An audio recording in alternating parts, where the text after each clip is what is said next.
Salut à tous, ici Carl et aujourd'hui on se penche sur le Logitech G433. Alors c'est les tout nouveaux écouteurs de Logitech en milieu de gamme. On peut les retrouver moins chers que les écouteurs sans fil de Logitech, mais un peu plus chers que les produits plus entrée de gamme et d'après moi c'est un juste milieu. Je vous en parlerai un peu plus tard. La version ici que j'ai, c'est la version noire.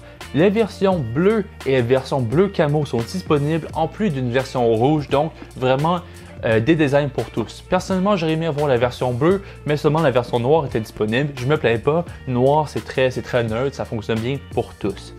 Ce qui est vraiment intéressant avec ces écouteurs-là, c'est un style en tissu. L'extérieur des écouteurs est en tissu.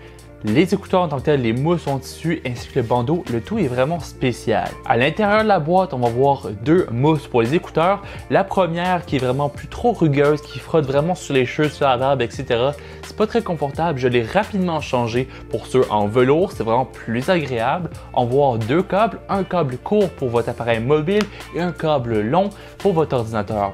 Le câble long peut être directement branché dans votre ordinateur ou bien branché dans la prise USB, donc qui va vous permettre d'ajouter le 7.1 en DTS pour certains jeux vidéo, certains films, etc. Ça ajoute vraiment à l'expérience. Sinon, si vous ne voulez pas utiliser l'adaptateur en USB, vous pouvez prendre un séparateur qui va prendre le inline, donc le câble à 4 connecteurs et va le séparer en un jack écouteur et un jack micro. Donc vraiment des scénarios parfaits, mobile, PC, console, tout est disponible. Au niveau du casque, c'est entièrement en plastique. Heureusement, on a des arceaux en métal pour l'ajustement. J'aurais aimé voir un bandeau un peu plus flexible parce qu'en ce moment je le plie et j'ai vraiment peur de le casser.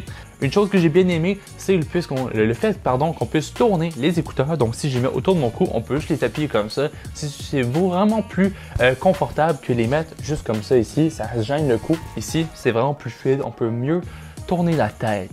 En plus de ça, on a vraiment un design qui est vraiment unisexe, qui est vraiment neutre. J'ai aucun problème à les porter dans la rue pour écouter ma musique, ce qui n'est vraiment pas le cas avec tous les écouteurs de gaming. Pour le confort en tant que tel, j'aurais aimé voir un peu plus de mousse sur le bandeau, mais à part de ça, les coussinets en velours me sont vraiment très confortables. Je les porte pendant plusieurs heures, contrairement aux coussinets qui sont inclus de base sur les écouteurs dans la boîte.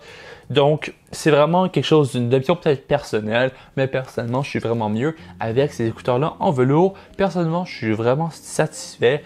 Le confort est au rendez-vous pour plusieurs heures sans problème. Et en plus, vous pouvez prendre mon mot pour ça parce que j'ai été forcé à remplacer mes scénarios temporairement par ceci parce que mon interface audio commence à avoir quelques problèmes. Donc, ça fait quand même au moins 2-3 semaines que je les utilise, ces écouteurs-là, et sans problème, le confort me plaît malgré que le son n'est pas tout à fait au rendez-vous. Effectivement, le son, c'est vraiment des écouteurs de gaming. Les aigus sont fortes, les basses sont fortes, mais les mids, donc les milieux, sont vraiment étouffés. On manque un peu de précision à certains niveaux dans le son. Pour du gaming et pour de la musique à droite et à gauche dans le transport commun, il n'y a aucun problème, mais une fois branché sur une bonne interface audio, on remarque vraiment les problèmes avec le son. On n'est vraiment pas sur un son équilibré, précis, malgré que le son soit assez impressionnant pour un casque à ce prix-là. Le prix, je ne peux pas vous le dire en vidéo pour la simple raison que les prix varient énormément et qu'en France et au Canada, les prix ne sont pas pareils. Je vous laisse les liens en description. Mais le prix actuel au Canada me plaît vraiment et celui-ci va avoir tendance à réduire dans les ventes, etc. Donc, c'est quand même un bon casque. Le micro est détachable, donc si vous l'utilisez dans le transport en commun, vous n'allez pas avoir l'air totalement fou. Vous pouvez l'ajouter ici, c'est une connexion 3.5 mm et un petit détrompeur pour vous empêcher de le mettre dans le mauvais sens. En tant que tel, le micro s'ajuste très bien. Il y a un fil de fer à l'intérieur qui vous permet de bien placer devant votre bouche. Donc pas trop dans votre bouche, sinon vous allez voir des pops qui vont s'entendre. Donc juste bien placé sur le côté comme ça, un peu vers l'intérieur pour bien vous entendre. La qualité du micro est correcte. On est vraiment sur un casque de gaming. La qualité du son manque de basse, manque de clarté, mais on peut très bien s'entendre. C'est pas un problème. Une chose qui fait une grosse différence, de nombreux casques de gaming ont directement le micro à l'entrée du bras. Ça, c'est un problème parce qu'on entend vraiment les pops de votre voix et il y a un pop filter, donc une petite mousse qui va réduire le bruit de votre respiration et des P et des S. Les sons sont vraiment difficiles pour un micro. Ils vont vraiment être réduits, donc la qualité générale est assez bonne. On vous entend bien, mais c'est vraiment adapté pour n'importe quelle vidéo. On va se limiter à une simple communication avec vos coéquipiers en jeu. Au final, pour un casque en dessous des 100$, je peux vraiment pas me plaindre. C'est pas tous les aspects qui sont au rendez-vous, j'aurais aimé voir un bandeau plus flexible, plus solide, des coussinets vraiment plus confortables, du moins pour ceux qui sont fournis de base sur les écouteurs. Et en général, c'est pas le headset parfait. Le logiciel fonctionne bien, mais n'est pas parfait. Le 7.1 est à ajuster.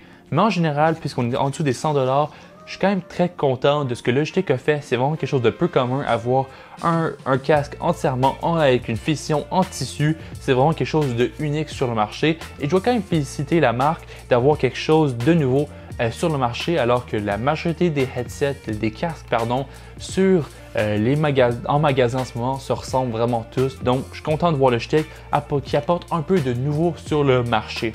Est-ce que je vous le recommande? Oui, si vous avez un budget de moins de 100$.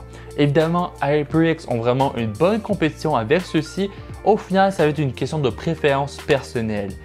Personnellement, j'ai utilisé beaucoup plus ceux-ci que les HyperX Cloud 2, tout simplement parce que je m'entends mieux. Ils isolent un peu moins le son extérieur, donc on s'entend mieux, on crie moins. Et en plus, on a le retour actif avec la carte de son 7.1 qu'on peut activer, donc vous n'avez pas besoin de crier super fort pour devoir vous entendre. Au final, je suis quand même satisfait. Si je vous le recommande, c'est vraiment votre opinion personnelle. Comme tous les casques de jeu et comme toutes les souris, je vous le dis tout le temps, allez les tester en magasin, ça vaut vraiment la peine. Vous ne pouvez pas savoir si ça fait bien votre tête, bien votre usage, sans l'avoir vraiment vu en personne. Laissez-moi savoir dans les commentaires ce que vous avez pensé du produit ainsi que de la vidéo et à la prochaine. Ciao tout le monde!